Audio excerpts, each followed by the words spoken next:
Hello, everyone. My name is Darnell Phillips. I'm a 47-year-old man who, at the age of 18, I went to prison for 28 years for something I didn't do. I went through a lot of legal proceedings. I thought I had exhausted all methods, but the Innocent Project of UVA, they swooped into my case, and through a lot of litigation and divulging of a lot of things that had been secret, I'm now free, and I'm happy to tell my story to give someone hope who may not have hope.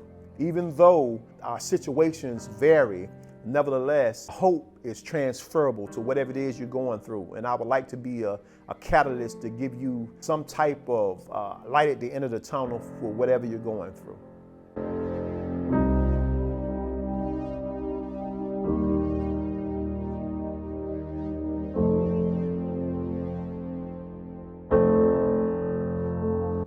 At 18 years old, facing 100 years for something you didn't commit, I went into Virginia Department of Corrections.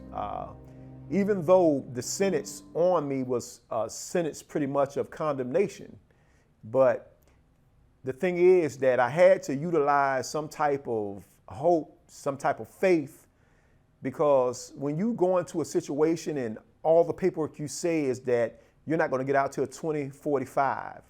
Well, anything that you had planned, those things are pretty much on the win, in the win.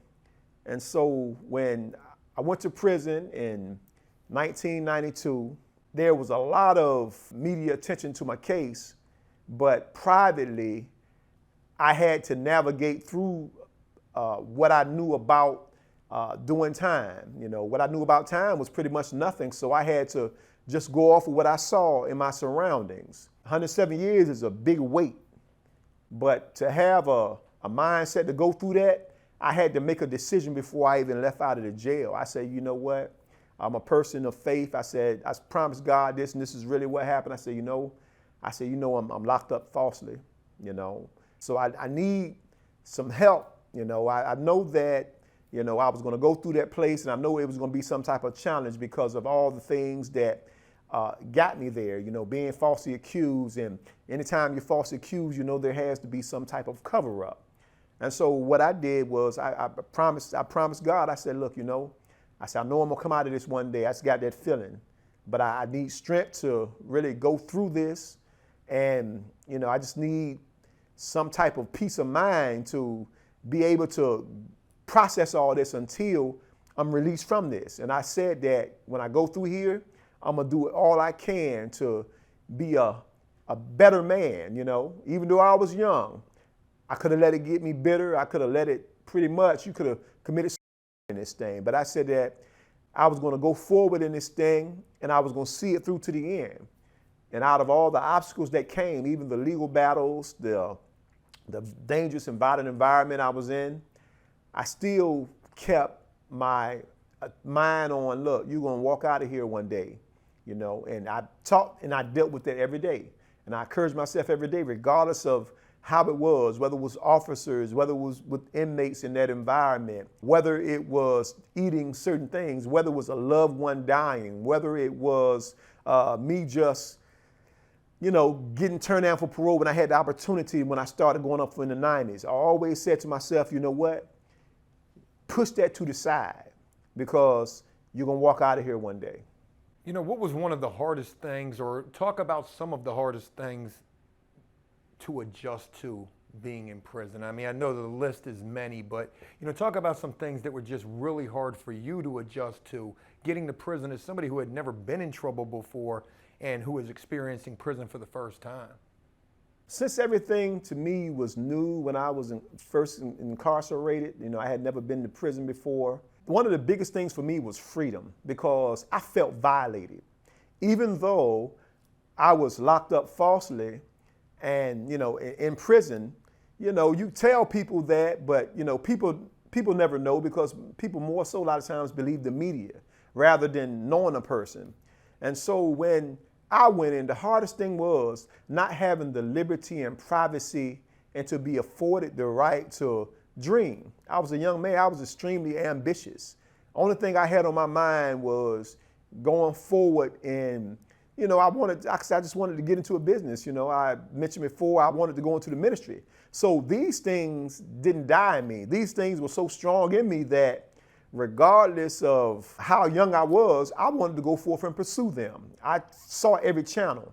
And so when I got locked up, I felt so restricted, because, you're in four walls, you're in a little teeny cell. You go from a house, you go from a free world to a little teeny cell. You have no privacy. You have to have a label over your head that you shouldn't have over your head. Being away from loved ones, I've come from a very tight-knit, close family, my siblings. I have 3 other siblings. I had a lot of family, like I said, I have like 60 cousins. I had a lot of friends. All those things, they were minimized, because when you get bad exposure, even though people know you didn't do something, right, you always have an annihilation of a portion of your life. Immediately when I went in there, I started receiving, your family don't want you to get too much bad news or whatever, right? But immediately when I went in there, I had loved ones that were passing away because some of them were elderly. They were passing away. That was hard, because normally you would go to a funeral, but you can't go to a funeral. What was hard for me was, just eating the food, that was horrible. I ate pretty good every day. I came up with good home cooked meals and I went out a lot. Like I said, I was a very free-spirited individual. That was hard. The prospects, even though I knew I would get out and didn't know exactly when, the prospects of how long is this going to take? Some people could say, it may take a couple months. Some would say take a couple of years. Some guys told me, man, this thing could stem on out to some decades, And so I had to prep my mind that, okay, you may not be able to just go right out and go to college. One of the stories I remember is with it was an older gentleman. He had been locked up probably about 13 years. And he spoke with me. He said, Darnell, what were you doing? I said, I have a little bit of money because prior to going in, I had got into my own little business. So I had, a little money, and I had a lot of family support and help from friends. And so I said, I'm not going to work because I should be out of here in a little while because I have an appeal in. And he looked at me. He's like, don't everybody. And I'm like, don't everybody? What do you mean? I didn't know anything about the system. And he said, well, look, he said, brother, you should get a job, man. And I'm like, well, I don't want a job and working 27 cents an hour. And I'm like, well, man, I said, look, I'm trying to get out here so I can have my own life and get married. And he's like, man, as I told you before, everybody has an appeal. And so that right there, that didn't discourage me, but it had me thinking. So that was hard because I'm like, well, they're going to reduce me to make 27 cents an hour, like a slave wage. I just came out of the free world, not being around familiar people. Sometimes when you get incarcerated, you lose touch. Whether you're innocent, it doesn't matter. You just lose touch with people because people go on about their lives. To know that my friends, they were going about their lives, and some of them going into the military, some of them going into college, other people, getting married, having kids. Those things, it'll bother you because you're saying there's a certain place you wanted to be in your life.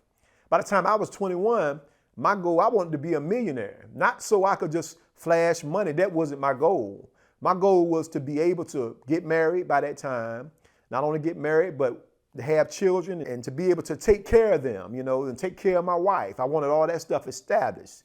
And so I could help people. That was hard for me because that was like cold water dashed on a warm dream, a warm fire.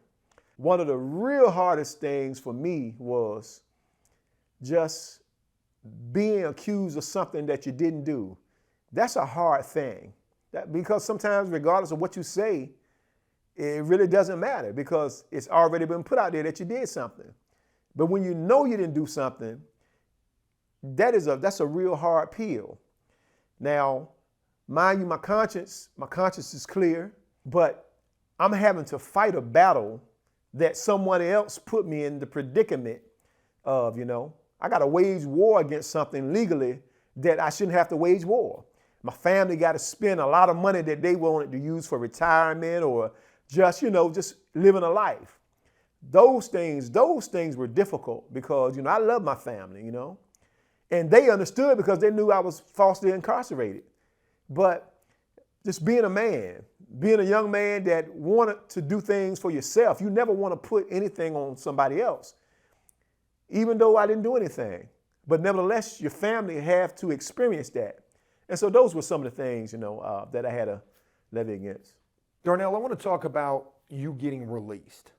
I had the information wrong saying that you had been exonerated, fully exonerated. This is not the case at all, though. Let's talk about how you got released and really break down how the Innocence Project would actually go fight for you to the parole board. What it would be really the evidence that helped you to get released and where you are right now in the exoneration process. In 2009, my father had passed away, and so I was called over to the front offices at Green Rock Correctional Center after Southampton Correctional Center was shut down. And so I was thinking that perhaps it was an attorney coming to see me concerning my father's will.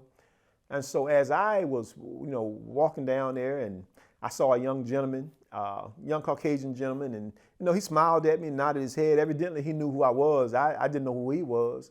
And so when I was waiting to go into the little room, I saw this guy, and he was like, well, Darnell, he said, I've talked to Michael Norfleet last night, and he said, he tells me, man, that you're innocent. He said, but I want to let you know that, I'm a law student at UVA, and I've dug in your case even before I talked to you. And he said, I know you're innocent. And he said, I'm gonna do everything I can before, I graduate to help you out. And so it would be up to 2016, the Innocence Project at the University of Virginia would just research and dig and try to find DNA. They normally would dig with DNA cases. So they were looking to try to find DNA. Well, in 2001, if I backtrack a minute, 2001, I thought I would be walking out of the prison doors because one of the pieces of DNA in the case in my 1991 trial, well, because of the level of the forensic development, they really couldn't pull out who it was. And so one man testified that, it's 14 particulars, then they matched Darnell. I've never seen it this close. Well, so based upon that right there was a part of my conviction. And so in 1999, my family, they looked for people to test DNA because, that was something that was coming on the scene slowly. And so the department later on, maybe a year later, the Department of Defense, they started testing DNA. They agreed to do my case. Well, in 2001, September 2001, just so happens, I was told to call my attorney at the time. And he was like, well, Darnell, the Department of Defense tells us this is not you. I said, well, I've known that the whole time. He said, I did too, but he said, Darnell, he said, man, we're gonna go ahead on and put this thing in court to get you up out of here. So I'm happy, I'm waiting because I had just got turned down for a 3-year deferral. So I'm like, man, things are shining down on me now, and I'm gonna finally get my life and freedom, my name back. And so just so happens a little bit after that, I found out there was a 21-day deadline, but the attorney never put it in because he really wasn't familiar with the DNA. So bad attorney. He was paid well, but he executed things poorly. And so I was left for a couple of years having to wait for another law to come out so I can put my DNA in. But even though I put it in and it was acknowledged that the DNA and everything was in mine, nevertheless, I was blocked behind a time restraint. So I continued just to go for parole. Now, fast forward back up to 2009, Innocence Project, they worked on my case. They did all the investigations. As a matter of fact, I went through several of the Innocence Projects, and each one of them, they couldn't find any type of DNA. So, and I was hopeful because they kept saying that there was some type of chain of command with the DNA that somehow is supposed to have been destroyed right before I had put things in court. So I went down to court. I had 2005, I had one. I won, and I was supposed to have got the other DNA tested. I thought I was going home in 2005 because the judge said, look, let's get this done. Let's get this other DNA tested. He agreed, but then shortly after that, they had to reverse that because they couldn't find the DNA. again, so that was another disappointment. I continued to go for parole. I continued to fight because people were on my side. And so when I go back up to 2000, I'm gonna push it back up to like 2016. In 2016, I don't call it fate or whatever. I believe God was working on my behalf because in 2016, I was told to call the Innocence Project UVA. When I got on the phone, they told me, they said, Darnell, are you sitting down? I'm like, well, what I have said, what's going on? It was the lady Deirdre Enright at the UVA Innocence Project, a very wonderful woman. She said, Darnell, look, I want to tell you something. And I'm like, okay, what is it? My heart's like, what is it? She said, Darnell, we had some students who called down. You remember the DNA and every evidence that say that it was destroyed in 2005 when you went to court? I said, yeah. They said, well, Darnell, they found some. As a matter of fact, they said they were down there looking for paperwork, but they found, one of the clerks down there said, look, we have a lot of stuff on him. And so they went ahead and got it, and they secured everything, whatever method they went through. And so in 2016 began a little journey that I was able to, just my hope got brighter because I'm looking, okay, look, because when they do DNA testing, that's it. I said, brother, I'm going home. I'm gonna finally get my life back. So it would take a little bit after that, still them fighting, going to court. I went to court several times. That was publicized in the media. They tested it at Virginia Forensic Lab. They couldn't find anything. They tested it again, and it got down to, each time it got down to there was no hope because they couldn't find it because the way they situated the DNA, they situated it by throwing everything in the bag. Everything was in the bag. And so that right there, that can be contamination, but there was a person that in California, he knew how to separate. He was using a new method. He knew how to separate everything, right?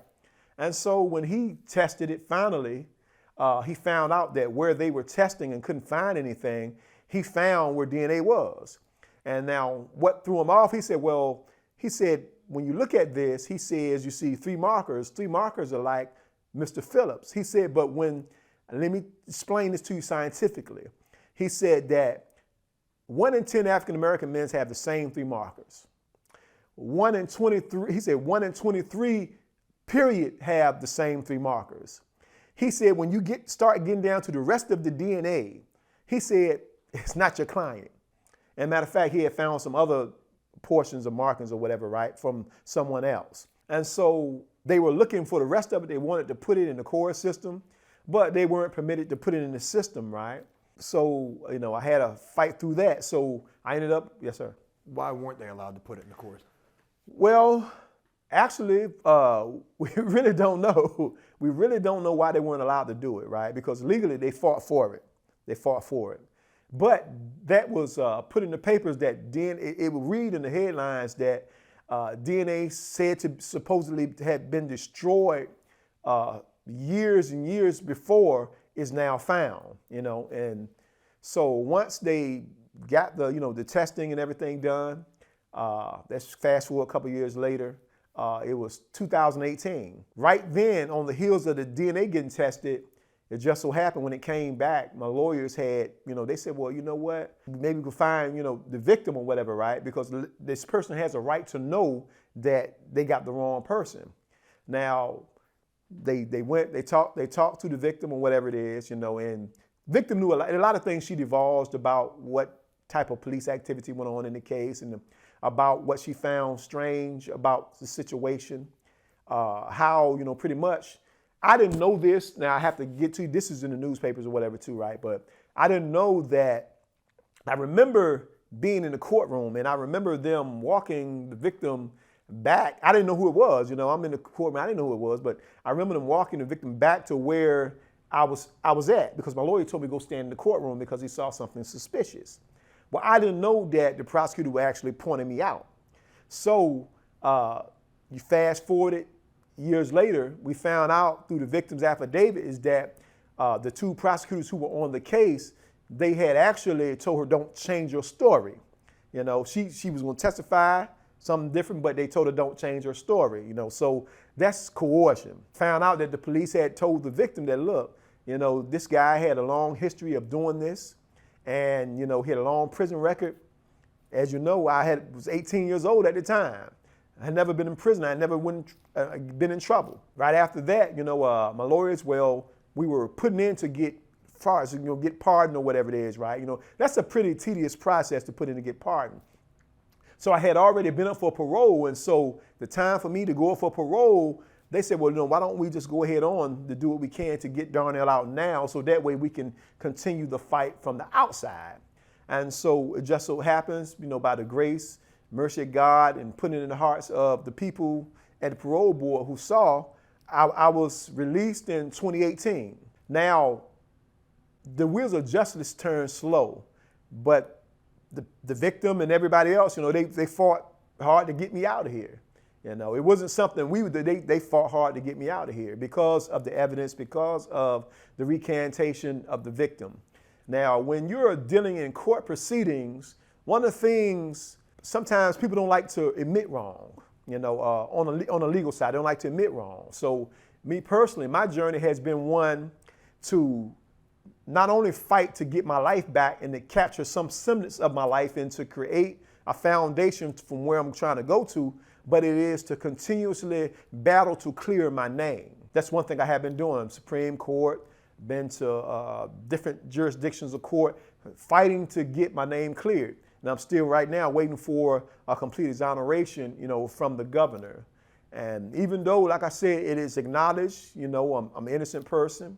It's been proven I'm an innocent person time and time again, you know, through not only I've DNA tests, through victim recantation, through a lot of other mitigating circumstances around it. You know, this is an actual innocence case. My life was taken away from me. I'm in a position that I have to fight from something that should have never been taken away from me. I have to work. I have to do all these things that a man 47 years old should have been retired. But I don't mind. You know, it's a privilege to have my life back because it could have been hidden. The victim, she could have kept her mouth shut. The lab could have just, you know, didn't want to mess with it. But, you know, through and by the grace and mercy of God, you know, these things divulged. And the same hope that I had in my heart that I would get out, that manifested in 2018. 2018 was a dream for me. In September 25th, I remember that morning waking up, realizing that that would be my last day, as a man in prison.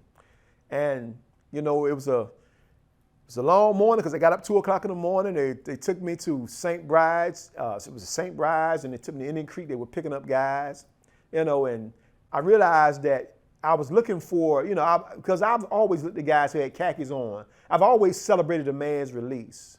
And so when that morning, instead of me being the guy looking at guys going out the door with the khakis on, I'm one of the guys with the khakis on. When guys see me, they're like, hell, you know, yeah, guys, you know, and I'm like, well, I said, man, y'all take care of yourselves. And, you know, some of the guys, I got their numbers or whatever, because I look forward to, you know, even actually going back and helping the guys in prison, you know, even though guys may have, you know, guys were guilty in prison, you know. Being an innocent man, they're still human beings. They're still guys, they're still fathers, they're still brothers, you know, they're still uncles. And so, you know, I was able to, you know, be in the khakis. Then finally they took me to the parole office. You know, that was a good feeling. It was very, very nice parole officer and everything, right? She understood the circumstances. She knew the situation. So when I got there, that was a very warm reception. And I didn't know the same gentleman who came to me in 2009, who was a student at UVA, I did not know he was going to be there. You know, his name Dennis Barrett. They said, Darnell, there's someone out here want to talk to you. And I'm like, well, okay, what's going on? I went out there, I saw Dennis. I'm like, this the dude who started the case, you know, hugged him because he lived in another state. You know, hugged him, talked to him, and there was a lot of students from UVA there, you know, several students, I should say, from UVA. You know, with some cameramen from UVA, and it was beautiful because, you know, I was able to, I don't know, for the first time, it started raining outside, you know. You know, the rain, that didn't dampen anything, because I'm like, look, man, you're free experiencing rain. Years before then, or months, actually days before then, the rain was raining on the yard. You're on a prison yard, you walk in the prison yard, it's raining. But now, look, I'm out here in the rain, I didn't care. They said, look, Darnell, where do you want to go? Because the news media was there too. And where do you want to go? I'm like, well, really, to be honest with you, I just want to eat something that that is not as grotesque as it was in the prison food. So, they took me to Ruby Tuesdays, and several people had messed around and joked my lawyer, why ain't you take them somewhere better than Ruby Tuesdays? And so I got to Ruby Tuesdays. I ordered the blackened tilapia, to which I never tasted, but I read about. I ordered something they call banging shrimp and some type of wild berry type of drink and tea. That was good. Most beautiful thing was I hadn't seen my mom in years because, prior to me coming out, my mom had a stroke, which affected her memory. So to hug my mom, to talk with her, to see a warm reception of people, man, that was surreal to me. Sitting in the Ruby Tuesdays or whatever, eating for the first time as a free man. I didn't care if I had the khakis on, the ugly little plaid shirt or whatever. That was beautiful. When we got back to my house, some news media had, talked to me in the house. They had a little interview or whatever. But to me, just being in the house that I was taken away from, here it is, 28 years later, I'm back in the same place I was taken away from my loved ones. Now, God blessed me to be right back in their presence. It was good. So, I came in there, we sat in the house, me and some UVA students. You see the pictures if you look in the newspapers or whatever, right? We're embracing and everything. And I told my fiance, I had never had a chance to be with her out in the free world because, for 18 years, I met her in 1990. Her knowing my innocence for my last 18 years there, she stuck with me at the prison. She stuck with me. She came to see me. She'll send me money. She know when I got turned down. I used to love it about her personality. It transferred over to the free world right now. Every time I say, look, they turned me down, and she'll say, well, baby, they're gonna, look, the truth gonna come out. God gonna make the truth come out. You gonna come out of there. I said, I know that, and so she stuck with me. So I had the opportunity to be with her, which is beautiful even to this day now. So I went out that night, man, and as a free man, I said, you know what? I know I have a curfew, so I said, look, I want to try some stuff. I tried to fit in too much food that night, right? I wanted to go Taco Bell to see the new quesadillas, and I found that out, man, that's definitely on that good. That's what I was told. So I went there, and got some other stuff, and I came back that night and sat in the house. And, I didn't sleep that night. I didn't even sleep that night because, I'm like, wow, man, I'm really here. I'm really here. I say that to which I have believed has now come upon me. I'm free. I'm a free man now. And even though I know that these were the first steps in being fully exonerated, nevertheless, I don't despise small beginnings. I keep on pressing. I keep on moving because the same faith that kept me all through all those years is the same thing that's going to keep me moving. Up to this day now, my first couple of months, I look for jobs. I was hard at it. My fiance, she's in the room now. I dug and dug. I mean, every day, every time she see me, I got a phone in my hand because I'm applications. Because my brother told me, he said, look, man, I'm looking at the phone books. He like, look, bro. He said, you've been gone a long time. That's not how they fill out applications. So I'm like, well, how am I going to, I'm going to go to the place and knock? They said, no, I don't think that'd be a good idea, right?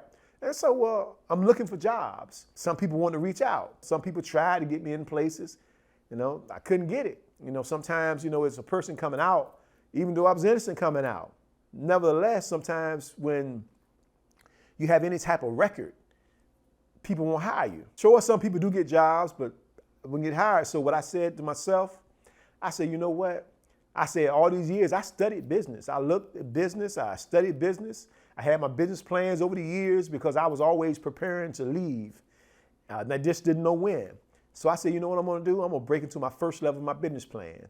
And I was thinking, I praying in the name, redemption, auto detailing came on my mind. I said, you know what? That's some of what I was doing prior to being incarcerated. I said, you know what? This is me. I'm going to buy back this time. I said, I'm going to start this business. But I'm like, well, okay, how am I going to start this business? I don't really have any money. So even though I had a little money saved up, I was invited to go to a talk show in New York. And wonderful, beautiful man, Jason Flom, it was the Wrongful Conviction podcast. He had studied my story. I met him my first week out. And I went there and he's like, well, look, at the end of the podcast, whatever, he was like, look, Darnell, let's go to dinner. I'm like, okay, well, where you want to go? We're in New York City. I'm like, well, I don't know anything about New York City. You know, I pretty much lived in a box 27, 28 years. And so he's like, when we got to dinner, he's like, look, man, how much would that cost? I said, well, you know, starting a business like that would cost like $6,000, man, you know. And I'm like, well, he's like, well, look, okay, we can get that to you. And I'm like, my mind like, we can get what to me? You know, he said, you know, $6,000 or $6,200, whatever. I'm like, okay, wow, man, you know. That was beautiful for me because I had been praying about that because I wanted to be an entrepreneur, not just for the finances. I needed the time and liberty to enjoy some life with my family. You know, my mom, she's in her 80s now. She was 50-some years old when I was first incarcerated. I missed a lot of time with her. You know, she's getting older. You never know how much time you have to be around a person. That's a reality that I dealt with. And so then he said, Darnell, you don't even have a car or anything, right? I said, no, I don't have a car or whatever. I said, you know, I had several $100s, so I would look on the auction line and say, okay, well, maybe I can get a car off of here, or well, perhaps I can find cars under $500 or whatever. So I'm looking for cars. I'm like, I didn't expect that. He said, well, Darnell, well, how much does a used car cost? I said, probably like $1,200. He said, so maybe we up to $8,000 to $10,000. I said, huh? $8,000 to $10,000. So I didn't expect these things. I just went up there to share my story on that podcast. And so about maybe like a week later, I saw a check come through the mail, this rising foundation that came through. I'm like, well, hold on now. You know, and I'm got this thing, and I'm looking, I showed my fiance because we had been praying about it and talking about it. And before you know it, I started getting things together, trying to find things to get this detailing business together. And so I got the van, I ordered that van from Florida, and I got some of the equipment and, you know, things of that nature. And I was blessed to get a car, UVA. Matter of fact, they knew somebody in Winchester, Virginia, to which they had a dealership. And so they ended up blessing me to get a 2016 Toyota Corolla.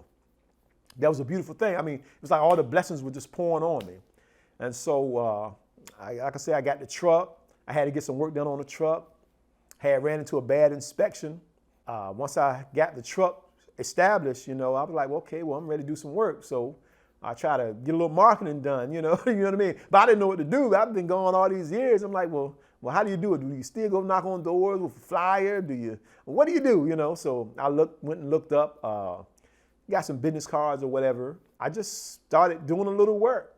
And so fast forward a little bit to like a week and a half ago where you saw me, one of the ladies on the news, I believe Allison Mechanic, she said that when I saw you, she said, I saw you on Instagram and there was an attorney you were up there with. I did her SUV, Emily Munn. So I'm like, well, yeah, you know, I did her car, whatever. She said, well, look, I think one of her officiates, they did something on me when I came out, right? I think with Rachel Carden. And so she's like, well, look, you know, I find your story to be, you know, extremely, pretty much touching, and I like your spirit. I'm like, well, okay, well, you know, we'll do it. I just wanted, again, right? I figured, hey, it may be some, you know, promotion for business, but also it'll give somebody else hope, because I know there are a lot of guys who out here just, you know, came out of prison or whatever, and, you know, they can't find a job. So I'm like, well, you know, try to do something yourself, start something yourself, get grassroots. I didn't expect that when I, you know, got on the news that, I mean, people will be within a few minutes, you know, people calling from all over the country. I'm like, I said, I don't know. I have an uncle in Florida, but I'm like, this right here is different. So people calling me from Miami. They were calling all night long. Miami, they were calling from Scranton, Pennsylvania, Michigan, Illinois. I'm like, well, how are you hearing about this, right? I said, this is on the local news. They said, no, it's on our news. I'm like, on your news? Then somebody from Texas. And so it was like floods of people. I said, man, I got to get this number changed or something, right? Because it was like floods of people really calling. And a lot of them were well-wishers. You know, some of them went on YouTube or whatever, and they had started doing the research about my case and everything. And they were like, well, look, man, you know, they said, I know you haven't got your full exoneration yet, man, but, you know, look, man, we're praying for you. We back you up. And I'm like, wow, this is a flood of support from people. It really, it caused me to feel, look, man, I'm welcome back in society, even though I shouldn't have been taken from society. But nevertheless, it was a warm welcome again for me, you know. And so now, you know, Joe, you contacted me, and that was beautiful, man, because like I said, I didn't know where that was going to lead to. And, this is another blessing to the story. To me, this is restoration because since I've been free, I haven't experienced anything but good.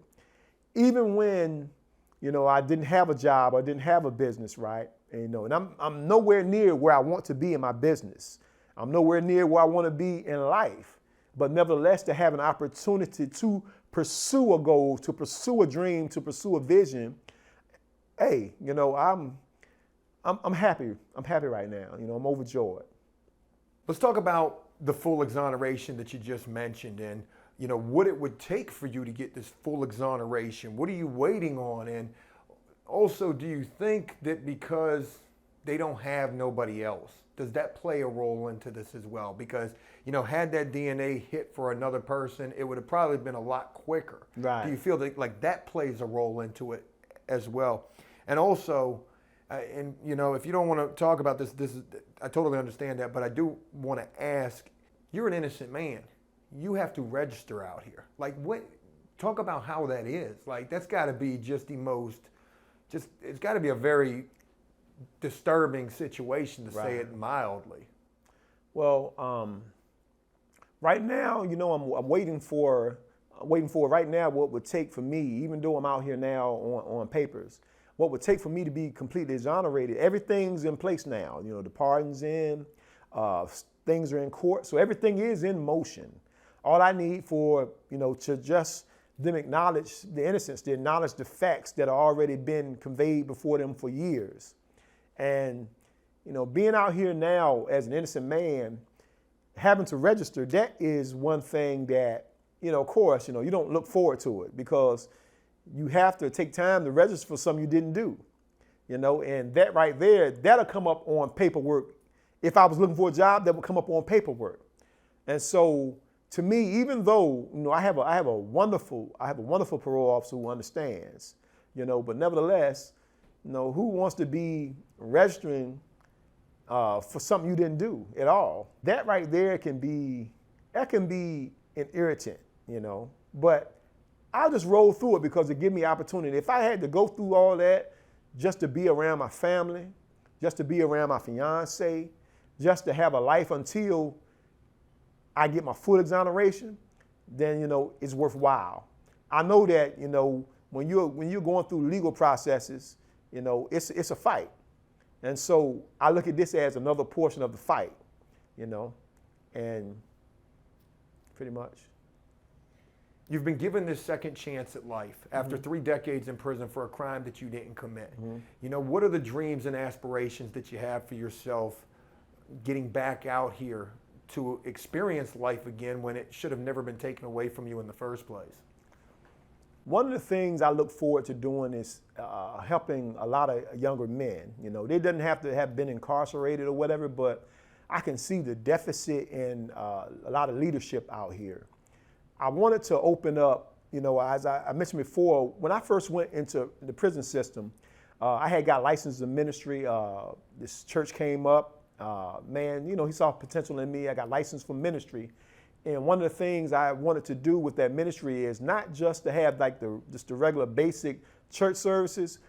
I wanted to teach men to have an option because if you're going to put them off of the streets, you want to make sure they have another option, another avenue to go down. And so I wanted to teach them about faith, but I wanted to teach them about business. And so therefore, right now, I'm at TCC doing a small business management course, and I want that so I can kind of hyphenate my ministry and business, so I can help younger men just so they will just create some, a pathway for themselves. I'm looking to be able to open up I love to open up a dealership. Like I say, business and cars are my passion. I would love to be able to open up a dealership once, I be able to get the money. Because a lot of men coming out of prison, one of the reasons why they have a lot of time struggle with, making it is because they don't have transportation. I would love to, go to auctions and get cars and put maybe like 20 cars on the dealership so I can be able to sow those particular things in the guys getting out of prison life. It doesn't have to be something expensive, but just, something to get them back and forth to work and to go on, execute their lives. My aspirations is to get married to my fiance of 18 years, To be able to, I would love to have children. I would love to have children, man. I always wanted to be a father. That's something I wanted to be. I wanted to have a nice ministry to help people, all different walks of life. That's what I want to do. I want to just inspire people, to not only live their best life now, but to have hope in hopeless situations. One of the other things I want to do is just to be able to travel. I can't do that on registry. I want to be able to travel out of the country, because I want to see the world. So much of that had been stolen away from me. I want to see the other side of the world. I want to be a man that take cruises and just to, see just to see the creation. And one, I want to be able to put my fiance, like I say, in a nice home. To me, it's not complicated. I just want to live a life that I should have been living prior to being falsely incarcerated and put in prison. Darnell, you served 30 years in prison, 3 decades in there. I can't imagine the things that you saw and experienced throughout that time. I can imagine that you probably have stories of things that you've seen and went through. And, I want to ask you, would you be willing to share with us at some point some of the stories of things that you experienced in prison? People like to hear prison stories, and it gives them a better understanding of the things that could go on in prison. And before you answer that, I also want to throw this in there as well. You're a faith-based man. You're huge. You box. I imagine those 3 things right there kept you out of harm's way, out of the trouble. Am I correct in assuming that, or were there times where you found yourself having an argument with an individual, or did you have any fights while you were in prison? That's something I'm truly curious about. Like, can you give us a little brief oversight of pretty much that full paragraph I just asked you right there? I give you no. I'm gonna be honest with you, right? I've always been an athletically inclined individual, So even prior to, like I said, prison, whatever, right? I know how to handle myself, But I didn't have to handle myself because, like I told you, immediately when I went into the prison, I started working on my dreams. I tell you, I wanted to be in the ministry. So majority of guys I dealt with back then, religions ran the prison. You got your Muslims, you have your 5%ers, you have your Nation of Islam. So I was a strong leader in the Christian-based faith-based religion. And so me personally, I ain't worried about that, right? I didn't have that problem. I was always working out at the time. I got out here, I got a little bit out of shape because, eating that good food. But as far as working out, I've always been the type of individual. I run miles. People can see you boxing. I run miles. I always lifted weights. When I want to put weight on, I might get up to 250. So a lot of times, even though people didn't really come at me like that. I'm gonna be honest with you. People didn't come at me like that. Guys just liked me. Most of the guys I talked to while I was in prison, those are the guys who call my phone right now. Those are the guys who write me. So these guys, from the beginning, I didn't have to really explain the situation to them because they automatically picked up, look, you shouldn't be here, bro. They say either you need to be out in the ministry with your own church, or you need to be, they told me, somebody football field, or they say you need to be, what did they tell me? They said, you need to be out there with your own business, man, or doing something, teaching at some type of college or something. They always joke me about stuff like that, right? And so, I had good relationships with guys in prison. But personally, what was that other question you had? The most important part of it, which was the beginning. With all the time that you served, I can imagine, you've got some prison stories. Would you be willing to share any of those prison stories at some point? My stories weren't, well, of course, at Greenville, it was violent. I remember when I first got there in 1992, you're new, and so they would allow people at the institution, you go out on the rec yard 11 o'clock at night. One of my first incidents that I saw, a guy going up, he was playing basketball. When he went up, now, mind you, these guys, had been there for a little, they had beats from other institutions or whatever. So guy went up. As soon as he went up, tried to, I guess, go up to the backboard. As soon as he got up in the air, dude stabbed him. I'm like, good Lord. And so one day we were just standing out. These were for my first couple of days there. One of the guys from around this area, I was standing at the door and I'm looking up. But all of a sudden I see a dude You know, because guys are pretty sharp in prison, right? And, you know, got hiding places you wouldn't think. So I see the guy come out and he has I guess we call it a do-rag on and his pajamas on. So I'm like, you know, shirt off. But I said, he looked kind of angry. So all of a sudden he had a box of cakes in his hand. So, you know, I said maybe bad cakes or something. I don't know. And so I saw the dude hit the box on the rail. Ha! And when he hit the box on the rail, a knife came out. And just so happened, he went into a guy's cell and he started stabbing the guy. And next you know, they're on the tier and they're wrestling. And, you know, the guy almost about to go over the tier. And so, you know, but I realized later on that the dude had been drinking penitentiary wine. And so, so the guy, one guy came, we ran down the tier. They broke everything up. You know, I guess a few of his homeboys broke everything up. And so they ended up taking the guy that did the stabbing. They took him off to jail, you know, whatever, right? And found out, like I say, you know, he was highly intoxicated. And so he, you know, pushed the pool table over or whatever and walked out. But then I used to see one of the guys I knew from receiving center, you know, because sometimes prison can alter, they can really it's not your personality it alters, but it can affect your character to a degree that you have to do things that you really don't want to do. Well, there was a guy I knew that from the receiving center. He's a very nice dude, but it just so happens some guys kind of mistook him for weak because he was quiet. He was a very quiet guy. And so what they did, they went into the man's cell and stole some of his stuff, like little pictures, you know, things of that nature, right? That's a violation going into that's his personal space, his pictures. So what happened was he had to end it up because in prison, if you don't, let's say for instance, stand up for yourself, then you're subject to get taken advantage of, and that can end either way. So he ended up stabbing the guy, you know, and so, you know, we going down the boulevard from, I didn't know it had happened, so, you know, they would held us up in the kitchen because the boulevard was shut down. So we're coming back from the kitchen, and I'm looking on the boulevard, I'm seeing globs of blood all on the boulevard. I'm like, what in the world happened? And so when I got in the building, they told me what happened, and I'm like, oh man, come on. And just happened to a guy I know. And so I remember a lot of tricks were going on, right? I had, even though I didn't have to get into any type of fights, but sometimes you run across individuals that you're gonna run across a bad apple in the bunch. It's hard to be in an institution that gets seats almost like 3,000 of such people and not run across some type of situation. And so one of the situations I had was a guy, you know, they were taking IDs back then. Back then in the early 90s, they had IDs, and IDs, you know, you could take in, you know, guys, I told you they're nifty. They took IDs and they can steam it. They can steam it over with an iron, and it'll loosen the glue, and they can take your picture out, and then they can put their picture in there and reseal it. Well, I had an incident whereby I had a cell partner that the guy came over, and, you know, I was nice to the guy. You know, I worked hard. I worked in the kitchen for 11 years in the prison. Before I became a teacher's aide, I made sure that, you know, he was all right. He didn't have any money.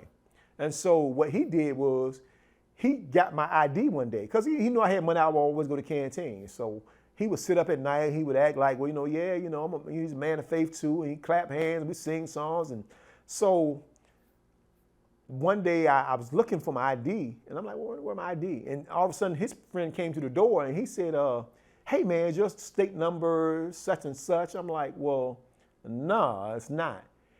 I'm like, why did this dude ask me this question? And so, because my cell partner, neither he nor I had went out that morning. And so this guy's talking about the ID, but before I went to bed that night, my ID, I kept it by, you know, the side of the bunk by my head. So evidently my roommate had got it, slipped it to the guy, whatever. And so I immediately went over to the canteen because I saw that there was some type of deception in this, you know. And I went to the canteen and found out that when I asked how much money do I have or whatever, they said I had like maybe about $13 left. I said, $13? I had been saving money for a couple of years, and all my money was gone except for $13. And so to tell you, I had to make a decision. This is why I'm saying that I had to keep my forefront that, look, I knew one day I would walk out of here, and you don't do anything to jeopardize that. And so comes to find out that this guy, he got kind of scared because after a while, I guess some guys told him, he said, you know that guy boss, right? And he's like, well, the dude got scared, right? And, you know, I'm a man of faith. I never had a bad reputation with guys, and I knew you have to battle against, well, look, if you don't do something, then perhaps other individuals are going to try the same thing. And so what I did, I like, look, man, you know what? If I believe in God, I believe in Christ, I said, you know what? Then I'm just going to have to not do anything. I'm just going to have to just leave it alone. I'm not going to the staff or whatever, right? Because they consider that in prison, you snitching. And so I'm like, you know what?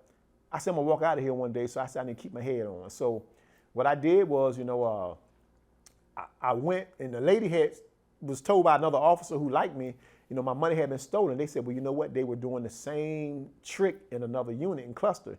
Do you want me to get the guy locked up? I'm like, no. I said, don't get him locked up. I said, what you can do is, you know what you can do? You can move me. So they kept me in the cell that night with the man all night long. All night long, of course, your flesh is going to rise. The man just stole all your money that you've been treating good. And so I'm in there, I'm in the cell, and all night long, all he heard me do was sing songs. I sung songs all night long. I was praying and everything. I'm like, man, good Lord. Because, I know how to handle myself. So I'm like, this guy, he actually stole all my money. I was going to surprise the guy and buy a TV for him, because I knew he didn't have much. And so, you know what I said? It put my faith to the test. And so what I did, I ended up, that day I went and I said, look, just move me out of here. And so what they did, look, Phillips, you're going to have to say something. I said, no. I said, I'm not going to say anything. And so end up, the lady said, look, Phillips, I'm going to take you to the hole. I said, take me to the hole, which is, for those who don't know what a hole is, that's a jail inside the prison when you get in trouble. That's what happened. They did it because, well, look, they wanted to, I guess, rectify that because that person had did that quite a few times before. And so when I went to the hole, the warden had saw me. That it just so happened that Sunday, the warden saw me. Warden came back there and he said he walked by the cell first and then he peeked back, and he said Phillips. Keep in mind I worked in the staff kitchen, so he knew who I was. He said, what are you doing? I said, man, somebody stole my money off my books and everything, man, and they put me in a hole. I guess they figured, just to keep something from happening. I said, but I wasn't going to do anything. He said, look, man, he said, I have you out here tomorrow morning. It was late in the day. He said, I have you out here tomorrow morning. So when I went back to the block to confirm my suspicions outside of what the guy's friend said, he did it. I went, and when I went to the block, the guy who didn't have anything on the books, all of a sudden he has a large store box because he had went to the canteen and spent all my money. He had big, just cakes, what are those, cartons of cigarettes. He was selling everything out of the cell, sodas. He didn't think I was coming right back out. Sodas and cookies and all those things, zoom, zoom, wham, whams, they call them. And guys going to him. And what was sad to me was that some of the guys knew. Few of the guys, I really don't deal with them a lot, right? But, guys are hungry, they're hungry, right? It's prison, Guy came and they were coming out of the cell. I'm like, what in the world is going on there? And they said, yeah, you got a big store box? I said, you got a big store box? He said, yeah. And so when I saw him, he like, hey, man, I won a big gambling bet, man. And, this what came from the gambling bet. And in my mind, I'm like, yeah, I bet it's a big gambling bet, right? And so after that, they had moved me to another cell. And there are many stories you can tell in prison, Sometimes the medical system is so horrible. I remember like one summer they had almost like 10 guys die, just diabetes because the machinery wasn't clean for the guys with diabetes. You had a lot of those stories, man, a lot of fights, a lot of gang activity, things of that nature, right? Darnell, I'm sure there's tons of stories you could share with us, and I greatly appreciate you sharing that little bit right there. It definitely shows a lot more insight into your individual character. You're a dude who could probably put hands all over an individual, and you box, you're a big dude, you belong on the football field like these guys say. You're just to hear the way that you carry yourself is just very humbling. You're a very humbled individual, and that speaks very highly to you. And I would be honored to hear more of your stories at some point, but I want to try to wrap this up. At this point in your life, you're 9 or 10 months separated from almost 30 years in prison. What would it take? What do you need out here? Are there things that you need? I'm sure that there are, but what are things that could really help further get you where you want to be? The only thing I want to do, man, now, I'm trying to save to marry my fiance, of course, because she sacrificed a lot of her life too. I want to get married to her so I can buy her a home. buy her a home so, we can live together and, get married, live together, of course. I would love to expand on my business. Right now, even though I have the van, well, I ended up getting a bad pressure washer. So now I have to get another pressure washer. I need a new setup in my van, so I can, work my business and work clients and any contracts that may come. That's pretty much it with me, man. That's really the only pretty much things I need because, hey, I'm gonna take it. I take opportunity. I'm gonna run with the opportunities I have. I'm gonna look for handouts from people at all. But any help that comes, I'm extremely appreciative of it. Because I want to be successful out here. I'm gonna do whatever I got to do. Save. That's what I'm gonna do. I don't commit criminal activities, so it's gonna have to be saving or something. We're gonna have to be working hard or whatever, longer hours or whatever, right? But like I said, I'm 47 years old, and 47. I mean, hey, I'm on the age a person should have been retiring, working for decades, right? But now, the time that I would have had to work, and been retired, now I'm taking this time now to research, So I pretty much just the assistance, man, to get me to where I need to be at, so I can live a good, normal life. That's what I want, man. Normal life, man. That's it.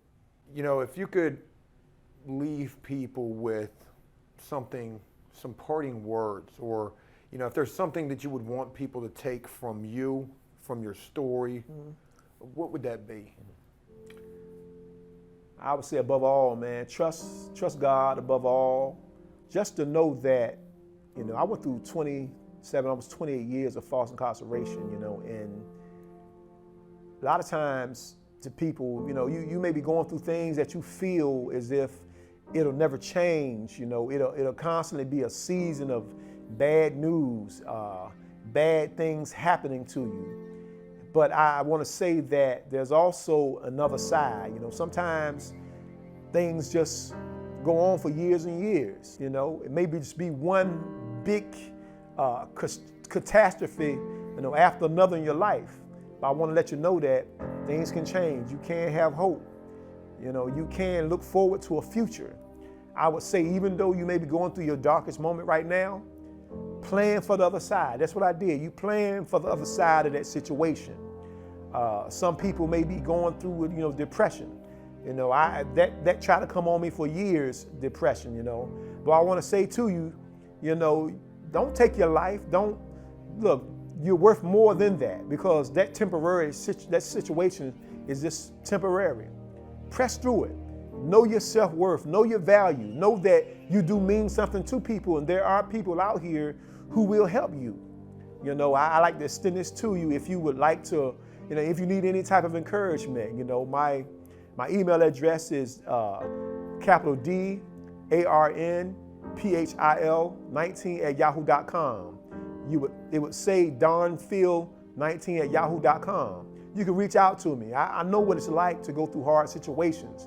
I know what it's like to be so burdened that you don't really know what to do. It feel like, you're weighted down. But I'm here to say to you, hey, you got a friend. If you really need a friend, this is a real serious matter to me. I know what it's like. Sometimes you just need someone to listen. Well, I just want to let you know I'm here. Be encouraged. Don't give up. By all means, don't give up. By all means, know that there can be a bright day coming for you. You never know when. But I just encourage you to persevere until you can see what the end of that will be.